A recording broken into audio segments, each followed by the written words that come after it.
monde, j'espère que vous allez bien. Moi je vais super bien. On se retrouve aujourd'hui pour une nouvelle vidéo. Donc sans plus tarder, c'est parti.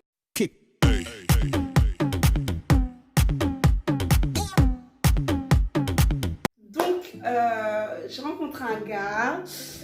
Moi j'avais 16 ans et en fait je me rencontrais comme ça, on s'est mis ensemble et tout ça et lui il avait 20 ans, en tout cas il m'a dit qu'il avait 20 ans. Au début vous savez quand on se dit ouais t'as quel âge, nana, il me dit 20 ans, moi je lui dis 16 ans. Donc on avance et tout, petit à petit, hein, on fait notre vie et tout, on s'appelle, on s'envoie des messages. Et un jour, je me souviens très bien de ce jour-là parce que je sortais de la douche. Je me souviens très bien. Donc j'étais en train de mettre ma crème au calme et je reçois un message. Oh, faut que je te dise un truc. Je dis, mais il va me dire quoi encore et tout. Je dis, vas-y et tout, je t'écoute. Oh, attends, je t'appelle. Donc il m'appelle. Et quand il m'appelle, il me dit, ouais, en fait, je t'ai menti sur un truc. J'étais là, mais tu m'as menti sur quoi et tout ça. Non, on vient juste de se mettre ensemble. Tu commences avec des mensonges, patati, patata. Il me dit, en fait, je t'ai pas dit mon âge en vrai. J'ai dit, comment ça ton âge en vrai? Ouais, mais en fait, j'ai 25 ans. Comment ça, t'as 25 ans? T'as pas 20 ans? Non, en fait, j'ai 25 ans. Je voulais pas te dire parce que, vas-y, quand tu m'as dit que t'avais 16 ans, du coup, j'ai voulu me cacher un peu. Mais là, je vois que ça devient trop sérieux entre nous. Du coup, je me suis dit, vas-y et tout, je vais te dire la vérité. Moi, tu vois, dans ma tête, je me suis dit, mais vas-y, t'as menti et tout. Mais j'étais déjà à fond. J'étais déjà attachée, j'étais déjà à fond dans l'histoire. Et donc, je me suis dit, ouais, bah ok, c'est pas grave, ça arrive. Franchement, j'ai fait la meuf bien. Mais bon, c'était déjà pas nous. Les jours sont passés et tout. Un jour, c'était au Nouvel An. Au Nouvel An, on part, tu sais, nous, les chrétiens et tout, au Nouvel An, le 31, on a la veillée et tout ça. On part à la veillée, le gars, je vous le dis, on se parlait tranquille sur les testos et tout, on se textait, nanana. Ça va, tu vas où? J'ai dit, ouais, moi je vais aller à l'église. Lui m'a dit, je vais passer le Nouvel An avec ma famille et tout ça. J'ai dit, ok, on se parlait bien, je vous le dis, mais il n'y avait pas d'ambiguïté, il n'y avait pas d'embrouille, rien du tout. Enfin, c'était bien. Après, je suis à l'église tranquille, hein. Moi j'ai pris et tout, on chante. Vous savez, 31 ans, à l'église, comment ça se passe? Je reçois un message, oh, c'est fini. Je fais, what? Mais c'est quoi ton problème? Oh non, moi je vais plus être avec toi. Je suis ok. Je vais dans les toilettes, je l'appelle, je comprends pas. Je lui dis, mais comment ça tu veux plus être avec moi et tout? Qu'est-ce qui se passe? Qu'est-ce que je t'ai fait? Bah explique. Oh non, franchement je comprends pas, je sais pas qu'est-ce qui m'arrive, mais là franchement, je sens pas en fait l'histoire, je veux plus être avec toi et tout. Non, je me suis dit, mais c'est pas comme ça que ça se passe. Moi je t'ai rien fait, il y a même pas 2 heures, on se parlait bien. Et là d'un coup, on n'est plus ensemble. Qu'est-ce qui t'arrive dans ta tête? Oh non, vas-y, moi je veux plus être avec toi, t'es une fille qui bouge trop, tu sors tout le temps. J'ai dit, mais écoute frère, j'habite dans une campagne, je sors pas, là je pars juste à l'église et tout. Enfin voilà quoi, et je comprends pas de quoi tu me parles. Oh non, mais je te connais, mais tu me connais d'où? Enfin bref, il a sorti des trucs, nanana, bizarres. J'ai pas calculé, j'ai dit ok, c'est fini, j'étais trop mal, franchement, faut pas vous mentir, j'étais pas bien et tout. Le Nouvel An sont passés en plus, vas-y, le premier et tout, enfin j'ai pas calculé. Après les deux, je reçois un autre message. Oh, en fait, j'étais pas bien ce jour-là. Donc, je vais me remettre avec toi et tout ça. Excuse-moi, j'étais pas du tout bien. C'est parce que, en fait, j'ai un problème quand on passe le Nouvel An. Je pense trop au truc. Du coup, j'avais peur et tout ça. Moi, vu que j'étais à fond et que bah, je l'aimais encore, hein, 2 jours après, je peux pas dire que je l'avais oublié, tu vois. J'ai dit, ok, t'inquiète, je te comprends. Continuons notre histoire. On a continué notre histoire et tout. Et quand on se voyait, en fait, c'était bizarre. Je sais pas comment vous dire, mais même sa famille, c'était bizarre. Genre, à un moment donné, je suis partie chez lui. En fait, je vais chez lui. Je dis au mec, je connais pas chez toi. Viens me chercher à la gare. Parce qu'en vrai, déjà, j'avais pas trop le droit de sortir et tout. Du coup, je traînais sur mes heures de cours. Bref, ça, c'est une autre histoire. Je lui dis, j'ai pas trop le temps pour venir et tout, te voir. En plus, t'habites à Paris et tout. Viens me chercher à la gare. Oh non, pourquoi je viens me chercher à la gare? Toutes les copines que j'ai eues, elles sont venues seules chez moi. J'ai dit, non, mais attends, moi, j'habite pas dans ta ville. En fait, viens me chercher à la gare. Enfin, si tu viens pas me chercher à la gare, je rentre chez moi. Mais toi, t'es trop bizarre. Franchement, je te comprends pas et tout. Il m'a crié dessus comme si je lui demandais un truc de ouf, juste de venir me chercher à la gare. Enfin bref, il est venu me chercher et après il a commencé à me crier dessus. Mais toi t'es vraiment une gamine, je te comprends pas et tout. Au lieu de venir, j'allais t'expliquer. tout ça. J'ai dit, mais moi, j'ai pas envie de me perdre et tout. Tu viens me chercher, ça t'a pas tué et tout ça. Je fais, t'es trop la bouche, hein. Ah là là, mon Dieu. Donc, après, on est parti chez lui, on a parlé et tout. Enfin, voilà. Et à l'heure du rentrée, il me dit, ouais, tu rentres à quelle heure? Je dis, non, je dois rentrer à l'heure où mes cours finissent et tout. Sinon, ça va être trop cramé à la maison et tout ça. Oh non, tu peux rester plus longtemps. J'ai dit, eh non, moi, je vais me faire tuer à la maison, faut que je rentre. Sinon, après, moi, à la maison, je vais me faire crier et tout. Non, non. Oh, reste avec moi. Le gars, il m'a carrément bloqué chez lui de rester avec lui. J'ai dit, mais toi, t'es un malade. Toi, t'es majeur. Moi, je suis pas encore majeure. Moi, je dois rentrer chez moi. Bref, je me suis débattue et tout ça. Je suis rentrée chez moi. Il n'y avait pas eu de violence, tu vois, rien. Juste, on parlait et tout. J'ai le forcé à me laisser partir. Je suis rentrée chez moi. Les jours sont passés et tout. On se voyait pas trop parce que, bref, j'étais à l'école et tout. On se parlait tout le temps par message. Et quand je vous dis par message, j'étais trop chelou. Il me donnait des surnoms. Vous savez, il y a des surnoms mignons en couple. Mais genre, lui, c'était pas des surnoms mignons. Vous voyez ou pas? C'était genre... je sais pas ce que je dois le dire, c'est trop la honte. Genre, c'était quoi? Genre, ma chatouille, des trucs chelous. Moi, franchement, j'avais jamais été en couple. Du coup, je me dis, vas-y, c'est trop mignon, je suis trop love et tout. Je dis, mon gars, il m'appelle ma chatouille et tout. Dieu. Mais c'était pas ça. C'était pas du tout ça. Enfin, bref. Ah non. Du coup, vas-y, on a continué comme ça. Après, il y a les choses qui se sont passées et tout. On a commencé à plus se fréquenter et tout ça. Et on a commencé, en gros, à vivre un peu ensemble et tout, parce que c'est des années qui se sont passées, tu vois.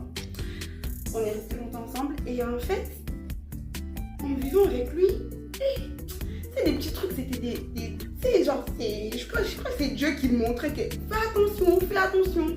Mais moi, je calculais pas, hein. J'ai vécu avec lui et tout, il me faisait des trucs trop chelous. Genre, pour faire un manger. Non, pour le ménage. Je vais commencer petit à petit. Pour le ménage. Tu fais le ménage comment? Enfin, chacun a sa façon de faire le ménage, je critique pas. Mais lui, genre quand il faisait le ménage, il était trop maniaque. Et moi, j'aime pas les gens maniaques. Moi-même, je suis maniaque, mais faut pas abuser. Il y a maniaque. Et lui, il était là. Genre, le gars, il prenait le seau. Vous savez, le seau de la serpillère là. Il jette l'eau comme ça là au salon.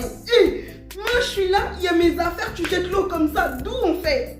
Oh non, je dois nettoyer. Je dis, mais préviens-moi papa, préviens-moi que tu vas faire le ménage. Non, il prend l'eau comme ça, il jette dans la maison, il commence à frotter. Faut savoir que c'était pas trop sale. Ah non, il a commencé à frotter. J'ai dit, lui il est comme ça commence à me faire peur, hein. Mais je disais rien. Il frottait et tout. Moi j'étais là, ok, d'accord, c'est pas grave. Peut-être qu'il veut que la maison brille et que la maison ne brillait pas assez pour lui. Ah non. Après, on est parti chez sa mère. On est parti chez sa mère. Il arrive et tout. Non, le patron. Il attend chez sa mère. Ouais, maman et tout. J'ai faim. Non. J'ai dit, t'as 25 ans, tu cries comme ça, on dirait t'as 14 ans. Je ferme ma bouche. Maman, j'ai faim. T'as fait quoi à manger? Moi, je suis avec ma copine et tout ça. Et sa copine, sa mère, elle me regarde. Elle me lance un regard. À mon avis, elle voulait me dire que toi là, t'es rentrée dans une merde. Mais moi, j'étais là. Bonjour madame. Bonjour. Elle me dit, assieds-toi. Donc, je me suis assise et tout. Ouais, j'ai faim et tout. Pourquoi vous faites pas à manger ici? Sa mère, elle était un peu malade. Du coup, elle s'est levée, la pauvre. Elle est partie faire à manger. Moi, j'ai dit, si tu veux, je vais aider ta mère. Toi, tu t'assois là. Pardon. Je vais m'asseoir. Ouais, toi tu t'assois là, tu bouges pas, t'as cru que t'étais chez toi. J'ai dit non, mais je voulais juste aider en fait, je voulais aider ta mère. Parce qu'elle est malade, je vais l'aider vu qu'elle va faire à manger pour nous. Tu t'assois, tu bouges pas, elle va nous ramener. Je dis ok, pardon. La mère elle a ramené, on a commencé à manger. C'est bon? Il me disait, alors c'est bon, ma mère elle sait très bien faire à manger, c'est bon? Oui, c'est bon, même si c'était pas bon là, j'étais obligée de dire c'est bon, sinon on sait jamais. Un jour, je me suis fait hospitaliser parce que je crois que j'étais malade, enfin je me rappelle plus, mais j'ai dû être malade et tout gravement. Je suis partie à l'hôpital et le gars il vient me voir tout le temps et tout. Et je pense que c'est l'infirmière ou l'aide-soignante, il y a quelqu'un qui n'a pas bien fait son travail. Et il est parti les voir. C'est qui s'occupe de ma copine là? La dame elle fait, monsieur, vous parlez doucement. J'ai pas parlé doucement. Elle vient dans votre hôpital et vous êtes là. Vous faites, quand je vous parle avec le ton, c'était vraiment ça. Mais c'était vraiment ça. Mais vas-y, c'était un mec. Vous faites n'importe quoi. Vous croyez quoi? J'étais là, mon Dieu. Vous voulez qu'il fasse pas n'importe quoi? Il criait. Vous voyez les chariots des infirmières à l'hôpital? Le gars, ouais, vous faites n'importe quoi. Jésus-Christ. Maman, il a poussé le truc de la dame. La dame, elle a flippé, elle a dit, monsieur, vous sortez, vous revenez plus à l'hôpital. Non, je vais pas sortir, je vais pas laisser ma copine ici. Il a poussé le truc. J'étais là, mais pourquoi t'as fait ça? Toi, tu fermes ta gueule. Pourquoi tu parles? Tu vois pas qu'elles se sont pas occupées de toi? Toi, t'es là, toujours gentil. Eh, madame, faut s'occuper de ma copine et tout. La dame, elle a dit, vous sortez, ils ont appelé les vigiles et tout. La honte, mais la honte. J'étais là, mon Dieu, où je suis? Mais bon, j'ai toujours rien dit. Et tous les années sont passées à l'école. J'avais une copine au lycée. Il aimait pas ma copine. Il aimait pas, je sais pas qu'est-ce qu'elle lui avait fait, mais il aimait pas. Et en plus, voilà quoi, il aimait pas, je sais pas pourquoi il aimait pas. Moi, c'était ma pote, genre, c'était vraiment ma pote, on parlait bien et tout. Une fois, il a attrapé, il a dit, toi, je t'aime pas. Arrête de traîner avec ma copine. Arrête de lui ramener à manger. Arrête de lui donner quoi que ce soit, je t'aime pas. Le jour où je vais te voir avec elle, je vais te taper. J'étais là, non, Dieu, pourquoi il me fout la honte tout le temps comme ça? Ma copine, elle m'a dit, moi, je vais arrêter de traîner avec toi parce que ton mec, il m'a dit ça. Je lui ai dit, non, mais vas-y, calcule pas, il est tout le temps comme ça et tout. Elle me dit, mais s'il est tout le temps comme ça, pourquoi t'es avec lui? Je lui ai dit, mais en fait, parce que je l'aime, mais voilà. Elle dit, non, c'est pas normal. Faut pas que tu sois avec quelqu'un comme ça parce que il est malade dans sa tête. C'est un psychopathe, genre, faut que tu le quittes en fait. J'étais là, non, je peux pas le quitter et tout, je l'aime et tout ça. Il a vraiment dit à ma copine, je vais pas te voir et tout. Un jour chez nous, il y avait un anniversaire et tout. Lui, il fête jamais son anniversaire. Jamais. Moi, genre, j'aime trop fêter les anniversaires et tout. Je lui ai dit, vas-y, je vais faire une surprise et tout. J'ai préparé tout, j'ai fait à manger. Hein. Bah, je savais qu'il aimait bien les pâtes et tout. Du coup, j'ai fait des pâtes à la bolo. J'ai acheté du jus. Il y avait son gâteau et tout. Je lui ai acheté un cadeau bien, des vêtements et tout. J'attendais qu'il revienne du travail. J'étais là, j'attendais. Il est revenu du travail. J'ai dit, oh, joyeux anniversaire, mon amour. Il était là, merci. Genre, sans expression. Il voit la table. Il fait, c'est quoi ça? Je lui dis, mais vas-y, c'était un truc pour toi et tout. J'ai préparé un truc pour toi et tout. Au lieu d'aller au resto, bah là, on peut manger. Il fait, mais tu sais pas faire à manger. Je dis, mais si, enfin, tout le temps, je prépare pour toi. Non, tu sais pas faire des pâtes. Je dis, mais t'es sérieux ou quoi là? Je viens de te faire un truc, j'ai passé toute ma journée à préparer pour toi et tout. Il me fait, c'est quoi ce gâteau? J'ai dit, mais c'est un gâteau, j'avais pris un gâteau à l'éclair. C'est quoi ce gâteau? J'ai dit, mais c'est le gâteau pour que tu souffles. Il me dit, mais on t'a dit que je fêtais mon anniversaire? J'ai dit, mais tout le monde fête son anniversaire. Eh ben, pas moi. Moi, je fête pas mon anniversaire. Dégage-moi tout ça. J'ai dit, on va pas manger. Il me fait, non, mange pas. Je mange pas tes pâtes pourries. Il a commencé à me compliquer la vie ce jour-là. J'ai dit, hé, j'ai fait ça pour toi. C'était ton anniversaire, tout ça. Et tu te permets de faire ça? C'est pas normal en fait. Il me dit, qu'est-ce qui n'est pas normal et tout? Moi, je t'ai rien demandé. Je t'ai pas dit de faire à manger. T'aurais pu rester t'asseoir, regarder la télé. De toute façon, tu sais faire que ça. Qu'est-ce que tu me racontes? Ne me fais pas à manger. Plus jamais tu me fais à manger. J'ai dit, ok, bon bah je ferai plus à manger alors. Il me dit, on mange pas. J'ai dit, mais moi j'ai faim, j'ai envie de manger. Tu manges pas. Et puis il a commencé à me crier dessus. J'ai dit, mais frère, je vais manger quoi? Tu manges pas aujourd'hui, on mange pas, on reste comme ça. Je rigole, mais sur le moment ça faisait mal. Genre tu te dis, mais comment quelqu'un peut être comme ça? Bref, on n'a pas mangé, hein. Je rigole pas, on n'a vraiment pas mangé. On a dormi comme ça, il y avait les pâtes que j'avais fait, le gâteau même, il a mis à la poubelle, enfin voilà, parce qu'il fêtait pas l'anniversaire. Après, il me raconte la nuit, ouais non mais en fait, excuse-moi tout à l'heure, parce que je fête pas mon anniversaire, parce qu'il s'est passé des trucs dans ma vie, que je peux pas fêter mon anniversaire, ça m'énerve trop, du coup là tu m'as trop saoulée. Moi j'étais là, ok d'accord, je te pardonne, mon amour, j'étais trop amoureuse. MDR. Donc voilà. Après un jour, ma soeur, elle est venue chez moi. Ma soeur, elle a dit quoi? Vas-y, ailleurs et tout, je vais venir chez toi. Elle avait pas encore vu mon appart et tout. Donc, elle a dit, je vais venir chez toi. Je lui ai dit, il n'y a pas de problème, viens et tout. Même lui-même, hein, je lui ai dit, écoute, ma soeur, elle va venir et tout. Non, il me dit, ah, c'est cool, ta soeur, elle vient. C'est très cool, va la chercher et tout. À l'école et tout ça. J'ai dit à ma soeur, écoute, je viens, je vais prendre le bus, je viens te prendre comme ça. On va rentrer chez moi ensemble. On a pris le bus. Je suis partie au lycée, j'ai pris ma soeur. On a pris le bus, on est venu à la maison tranquille. Il était là, il était joyeux. Ah non, il lui a dit bonjour et tout ça. Et on parle comme des personnes civilisées, comme des personnes normaux. On parle. Et là, d'un coup, et toi là, je t'aime pas. Il a pris la chaise. Vous voyez la chaise? Pas la petite chaise des enfants, la chaise des grandes personnes. Il a voulu balancer sur ma soeur. Et toi, je t'aime pas et tout. Oh, j'étais là, non, non, non, non, non, non. Pourquoi pas avec ma soeur? Je me suis mis entre ma soeur et lui, mais vas-y, j'avais peur qu'il me balance à moi. Ma soeur, elle avait envie de se pisser dessus. Ma soeur, elle avait trop peur. Il a voulu frapper ma soeur. Je sais même pas pourquoi, en fait, il s'est comporté comme ça parce que dans mes souvenirs, la conversation, c'était pas mauvais, on parlait de tout et de rien d'un coup. Mais quand je vous dis d'un coup, il s'est levé. Et toi, je t'aime pas. De toute façon, tu m'as fait la misère. Non, non, non, non, non. Il a pris la chaise, il a voulu balancer sur ma soeur. Je me suis mis entre eux deux et tout. C'était horrible. Ma soeur, elle avait peur. Je la vois encore pleurer. Ma soeur, elle est descendue vite des escaliers. Elle est descendue vite. Elle a commencé à courir et tout. Je l'ai suivi. J'ai dit, attends-moi. Non, elle voulait rien comprendre. Et lui, il venait derrière moi et tout. Eh, ne la suis pas. Moi, je ne calculais pas, c'était ma soeur. J'ai couru et tout. Ma soeur, elle est montée dans le bus.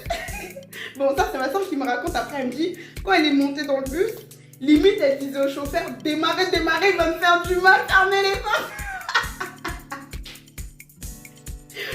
Non, mais c'est trop triste. Franchement, pour le moment, c'était triste. Je commence à pleurer. À me dire, pourquoi t'as fait ça à ma soeur? Pourquoi t'as fait ça? Pourquoi tu fais des choses comme ça et tout? Ça se fait pas. C'est ma soeur, ça faisait longtemps que je l'avais pas vue. Toi, tu fais ça. Eh, vas-y, moi, je l'aime pas. De toute façon, si je l'aime pas, toi aussi, tu l'aimes pas. J'ai dit, ben non. Moi, franchement, je l'aime pas. Moi, c'est ma soeur, je l'aime et tout. Pourquoi toi, tu vas pas l'aimer et tout ça, ça? On s'est pris la tête et tout. Bref, c'est passé.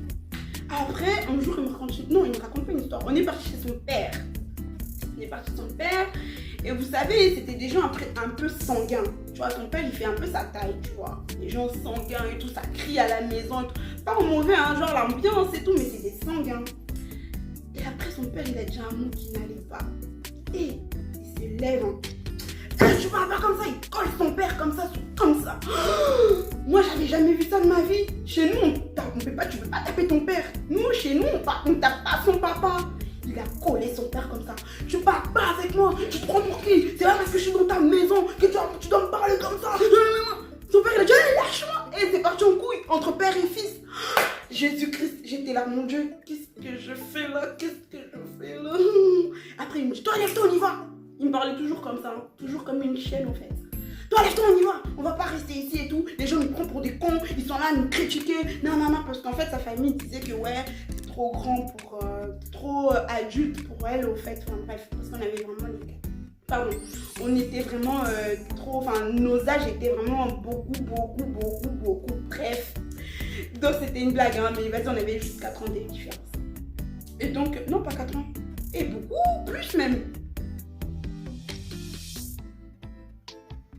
Oui, quand j'ai dit beaucoup, c'était vraiment beaucoup. Bref, et donc, le gars et tout, il s'est embrouillé avec son père. En gros, partout, il me ramenait, je voyais que des trucs mauvais. Il savait pas se comporter en société. C'est un malade, un fou. Genre, s'il avait la possibilité de l'enfermer, j'allais le faire. Donc, un jour, on était assis là et tout, avec des potes, bref, la famille et tout. Il faisait grave chaud, vraiment trop chaud et tout, c'était l'été et tout ça. Et dans la chambre, il y avait quelqu'un de la famille qui jouait avec... lui, il était en train de dormir. Et dans la chambre, il y avait du monde. Parce qu'on avait 2 chambres. Donc, dans la chambre, il y avait du monde. Et en fait, lui, quand il dort, il faut le laisser dormir. C'est comme un lion, je sais pas comment je vais donner l'exemple. Vous voyez quelqu'un qui dort, il faut le laisser dormir. Parce qu'après, si vous réveillez la personne en sursautant, c'est comme si c'était le diable qui vous réveillait. Bref, il y avait des gens dans la chambre qui jouaient. Et du coup, la personne, en fait, c'est une personne qui a tapé le mur. Mais c'est sans faire exprès, tu sais, vous êtes en train de parler, tu t'éconnes sur un mur. Et lui, ça l'a réveillé. Maman, il est sorti de la chambre. Eh, vous faites trop de bruit là. Faites trop de bruit, qu'est-ce qui se passe ici et tout? Moi, je lui dis, bah, on est en train de parler et tout. Eh, c'est qui est dans la chambre? Les gens qui sont dans la chambre, sortez. Moi, je suis en train de dormir. Vous êtes là à faire du bruit. Vous savez pas que moi, j'ai galéré. Et quand je vous parle comme ça, il était torse nu parce qu'il faisait chaud, il avait juste un short. Il faisait trop chaud. Il a commencé à raconter sa vie comme ça en criant. Moi j'ai galéré. Si je suis ici dans cette maison, c'est pas par votre force, c'est par ma force à moi. J'ai tout fait moi-même et tout. Il a crié, il est sorti dehors. Il est rentré, il criait, il parlait, il racontait n'importe quoi et tout. Moi où j'étais, ça bouillonnait en moi. J'étais là, non, il va pas me faire ça. Bah, encore une fois, il va pas faire ça. Et là, on avait un beau miroir au salon et tout. Il vient. Et bim, maman dans le miroir. Il a tapé bim dans le miroir. Blah, le miroir s'est cassé. Tout le monde, mais fais attention. Et il n'y a personne qui va me dire fais attention ici, pardon. Sortez de chez moi. Il s'est blessé tout là et tout. Le miroir il était cassé. La maison était... Franchement, là, cet acte-là, je me suis dit, mais c'est plus possible. En fait, je ne peux plus continuer comme ça. C'était vraiment un trop. Là, je vous ai raconté, franchement, des trucs. Mais il y a eu plein de trucs, plein d'autres trucs. Et je me suis dit, je ne peux pas continuer comme ça. Je ne peux pas rester avec quelqu'un comme ça. En fait, je dois partir. Je dois me tirer d'ici parce qu'un jour, il peut me tuer, en fait. Il peut taper un truc sur moi, enfin. Je suis partie, ça fait qu'on s'est séparés et la séparation c'était pas facile. Vous savez quand vous êtes mis avec quelqu'un, la personne c'est un fou malade, c'était pas facile, franchement c'était pas facile parce que je suis partie déjà, ils savaient même pas que j'allais partir, je suis partie comme ça, après il m'appelle dans la journée, ouais t'es où, non. Je lui dis, moi et toi c'est fini, je reviendrai plus jamais. Il a commencé à crier sur moi, il a cherché où j'étais carrément obligée de mentir que j'étais plus sur Orléans et que j'étais partie dans une autre ville, genre je lui ai dit que je suis partie à Toulouse et tout ça, et qu'il devait me chercher comme il veut, j'étais plus à côté et tout, enfin c'était horrible le gars, c'était vraiment... La séparation c'était pas facile, j'ai recevé des menaces et tout. Ouais si tu reviens pas, moi je vais te trouver, moi je suis pire qu'un terroriste. Et quelqu'un qui te sort ça carrément, tu vois, c'est trop en fait. J'avais peur, j'avais tout le temps peur et tout, enfin voilà quoi, c'était vraiment horrible. Et voilà, enfin aujourd'hui franchement j'ai plus de nouvelles, de cette personne, tant mieux. Et voilà, mais... c'est pour vous dire qu'il faut faire attention. Vous allez dire, cette meuf elle racontait des trucs bizarres, elle racontait des choses bizarres dans sa vie. Mais c'est mon vécu. Mais voilà, il faut faire attention avec qui vous vous mettez. Des fois, Dieu nous montre des signes en fait. Parce que comme par exemple, quand il m'avait déjà menti sur son âge, j'aurais pu arrêter la relation dès là en fait, dès le début. Même quand les 31 décembre, quand il a arrêté la relation, j'aurais pu m'arrêter là. Mais en fait non, j'ai forcé parce que voilà, pour moi c'était l'amour et tout ça. Mais enfin bref, et il faut savoir qu'il y avait des gens autour de moi qui me disaient mais arrête avec lui, mais j'écoutais pas. Et voilà, donc il faut vraiment faire attention avec qui vous vous rencontrez, en fait, avec qui vous voulez vous mettre en couple. Et voilà, et c'est tout en fait. Donc faites attention, faites vraiment attention, examinez bien la personne. Et dès que vous voyez qu'il y a des signes qui fait que nous, je ne peux pas rester avec cette personne-là, arrêtez tout de suite l'histoire, que vous soyez attaché ou pas. Après, je sais que ça peut être difficile, mais bon voilà, faites vraiment attention. Sinon voilà, on arrive à la fin de cette histoire. J'espère que cette histoire vous a plu. Moi j'étais ravie de vous raconter mon histoire. Et donc n'hésitez pas à partager, à aimer, à commenter et à vous abonner et surtout d'activer la cloche de notification pour être au courant de mes nouvelles vidéos. Et surtout, ajoutez-moi sur mes réseaux sociaux que je vous mets juste là. Parce que je partage beaucoup de choses, je partage des photos, je partage mon quotidien. Donc voilà quoi, je serais ravie que vous puissiez m'ajouter. Sur ce, je vous fais plein de bisous. Et bye!